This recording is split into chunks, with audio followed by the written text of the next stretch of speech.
When I say it's time to see, in my career, I use my eyes a lot to make decisions. Composition, lighting, color, atmosphere, to bring a picture together or to tell a story.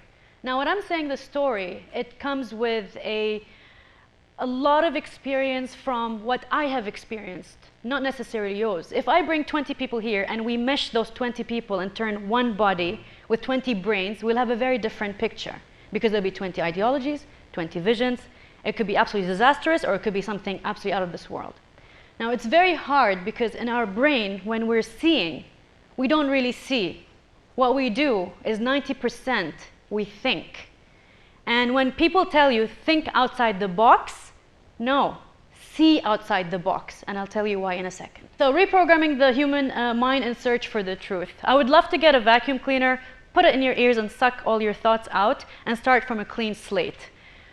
And that person who might appear from the other side, who's really you, might actually scare the living light out of you because you might end up seeing the truth, and that's the scariest thing you can actually go through. Now, this is a very simple example of an apple.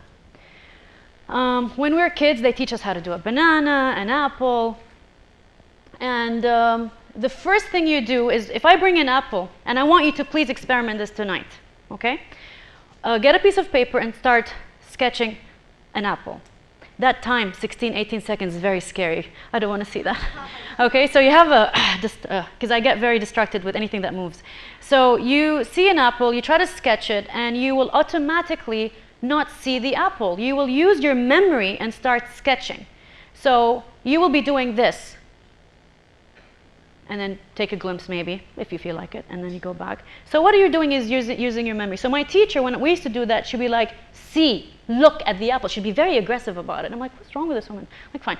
So, but it was the most important lesson, I would say one of the most important lessons in my personal life, which I want to share with you. Now, if you slice that apple in half, now that's not a very familiar shape as a child when you're drawing, right?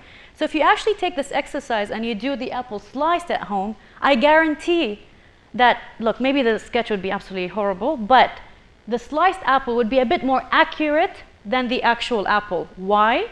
Because you will use your eyes, not your mind. Because it will look more alien to you, so you will need to get the information that's out and not the information that's in here. Now, everyday life, when we're making decisions, what we're doing, we're using information from here and not from your eyes. And that's why we have racism, different ideas, preconceived notion, and whatnot.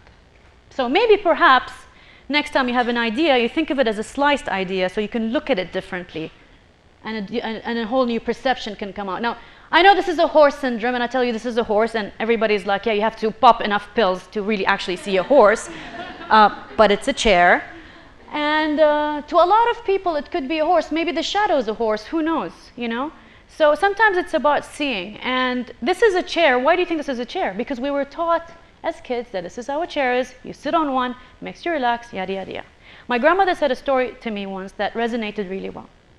She said, and she was saying this in Arabic, you can never do the same thing in English. She's like, you know, there's a bunch of women, they're really old. Well, grandma, you're like 70 plus. Anyway, it's funny.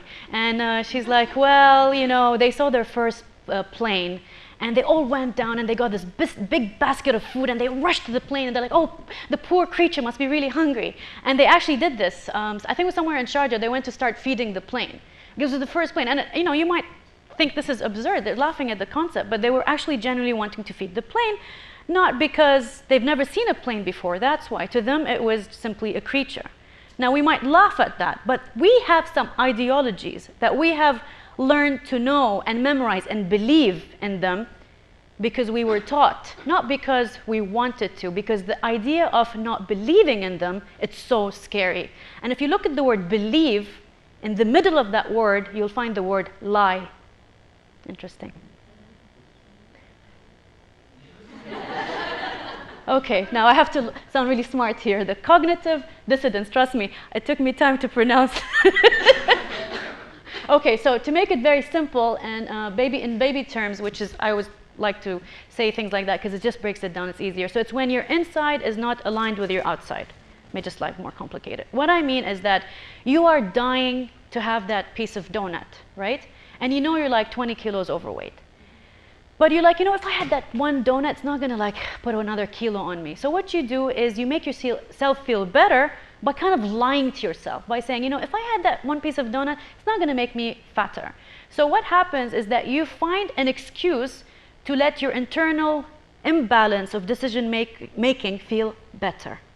And that's what Leon Fistinger's social psychology, he's one of the wonderful writers if you study psychology. And his next book, which is When Prophecy Fails, it's pop psychology. If you're interested in psychology and you want to read a book that's really fascinating about how people think, whether it's conspiracy theory, whether it's ideologies, I really recommend this book, When Prophecies Fail. So anyway, so let's go to the UFO example. So there was a group of people, and he noticed that they were very convinced, it was a cult probably, and they believed in doomsday, and they wanted to tell the world that December 20 or 21 is the end of the world. And they believed that because they were so special, and they had a message from some alien dude writing that message that they're going to be saved, that a UFO will come and save them. So on a particular day, they all went and waited for this UFO to come and save them. But guess what happened? The UFO never came. They took Dubai Metro instead. No, I'm just kidding. The UFO never came, and you would think that they would actually question their belief system and say, well, maybe then they don't exist, or maybe, this is just an ideology and it doesn't really happen. But their belief in the UFO became stronger than ever. That's very interesting and explains it thoroughly in the book. She stopped the time, by the way. So the UFO didn't come, and their belief got much stronger. Why? It goes back to the idea that they did not want their inside and outside not to be aligned. So they got more angry, and they didn't want to believe that the last 10 years of all their work and their life means nothing, that is shattered. Imagine you wake up 61 years old and you discover that everything you ever believed in is not real. That is a very painful thought. It's a very scary idea. Okay? So, the man with the briefcase. Now, I want to give you some examples from my life and how these ideologies have impacted my life. Now, I started my business, I was 25 and a half, almost 26. Nobody wanted to give me business in the city. No one. I mean, I don't blame them, but still. I was young, I didn't have a very extensive portfolio, and I went to meetings, and I'm like, there must be something that I could do that can change their perception, their ideology. Now, why wasn't I being trusted with business? I'm very young. Maybe I'm a woman, I'm not sure. I'm not going to be biased, but who knows? I'm tiny without heels. Okay, I'm really tiny. Okay? Thank you. Now, and they just didn't click with it. And I don't know who's Arab here. Wow, mashallah. Okay. Have you heard of the white man syndrome? Okay, I'm not being racist here, but someone's like, yes, I agree. So let's pick on someone here. We don't have white males. Damn. White? Oh, there you go. What's your name, sir? Alex. Alex, how much do you make an hour? Don't tell me. Just come up with a number. This is a dream. You can make anything you want. 15 what? Dollars an hour? Oh, he's really actually giving a real number. Fine, not a problem. Okay, how about if I give you $100 per hour, will you show up with me in a meeting and just nod your head and be happy with me? Not a problem? That's all you have to do, sit, drink coffee, and be good, looking good. Yeah, see? See, if I told him at $1, he wouldn't do it. Why? Because his inside won't align with the outside. But because the price went up, he's willing to lie, he's willing to come with me. Good stuff. So the man with a briefcase is what I did. I needed to find what was his name again? Yes. So I had a Steve, a real guy called Steve. And he was my high school, or actually college teacher. And I said, what do you make? And he said this much. I said, fine, I'll double the price, just have to come with me, hold a beautiful looking briefcase, wear a suit, and just walk in with so much confidence. And we did it. And magic happened. We walked in, the client sat down, they were all very impressed with Steve, although Steve had nothing to do with filmmaking. And, we had to talk about, I had to train him a little bit, and he did great, because he's an English teacher, they do acting. So it looked very natural, and I closed my first account. Why? Because he was all the things that we spoke about. He was evidence that there's insurance, they feel comfortable. He had his opinion, so they felt really good, and I wasn't a threat anymore, that the work might not be as good as what they think, because there was Steve in the room. Although his absence would not have mattered. It would have been the same result, because he didn't work on the project. They never even asked where Steve was after, which was quite interesting. As long as they had, you know, that comfort zone. I was like, oh yeah, you know, like the UFO people, they had their doomsday, it's a comfort zone, so it aligns with my ideologies. So I feel good, happy, have one donut now. Okay, so this is another one which is very interesting here. My father, just like a lot of UAE national dads, they weren't very thrilled when I said I'm going to study film. And he's like, why film? Like, you know, like he was devastated. I'm like, you are a film collector. What did you expect? You know, I've been watching hundreds of films when I was a kid in your house. And he wasn't happy. So he never ended up watching any of the films I've made, which makes me sad a little bit. And then I said, okay, I'll do a test. Let's see if he actually sees me in a different light if I change the context of things. So what I did, I played one of my latest films. And I fast forwarded the credit and I started at the first frame of the film without showing him that it was me. And he laughed and he giggled and he was like, oh, I had a great time. And then the credit came out and it was like written by Nayla AlKhaja, and he went, his whole demeanor changed. Like he was so angry. He was like, I'm like, you were laughing a minute ago. But why? It's because in his mind, women maybe shouldn't be doing this. It's taboo, it's controversial, whatever it is, to, you know, his ideologies didn't match. But as long as I wasn't attached to the film, it was fine. He was enjoying it very much. It's very interesting when you put your mind and attach ideas behind that artwork. Suddenly you're not impressed with the artwork anymore. So sometimes we have to really see outside the box. And here, culturally creative. Now this is one of the toughest things that we filmmakers face. And I'm sure if anyone's in the media or painters or artists, you know, we live in the Middle East and we have challenges of how controversial can you get with your work. So this is interesting. When I shot my first film, Arabana, I applied for the script. It got rejected.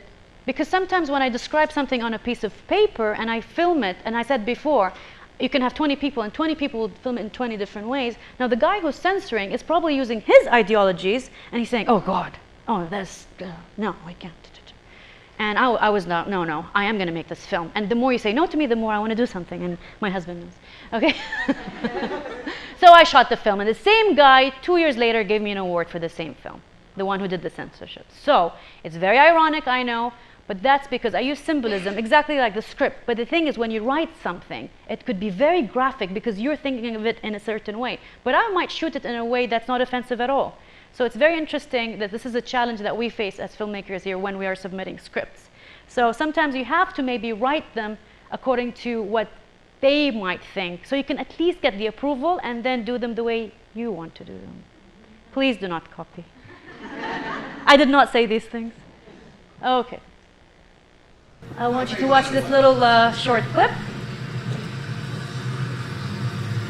Can everyone see this? Yes? Look, buddy, I don't want no house today. Either pay for it or put it back. According to our common sense, we think that ideology is something blurring, confusing our straight view. Ideology should be glasses which distort our view. And the critique of ideology should be the opposite, like you take off the glasses so that you can finally see the way things really are.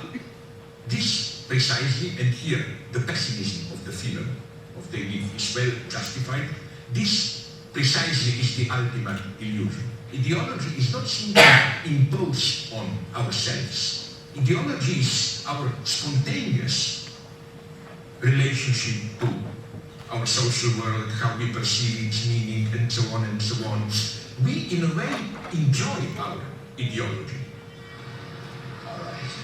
To step out of ideology, it hurts. It's a painful experience. You must force yourself to do it. This is rendered in a wonderful way with a further scene in the film where John Nada tries to force his best friend, John Armitage, to also put the glasses on. I don't want to fight you. Come on. I don't want to fight you. Stop it. No! And it's the weirdest scene in the film. The fight takes 8-9 minutes. It may appear irrational, because why does this guy reject so violently to put the glasses on?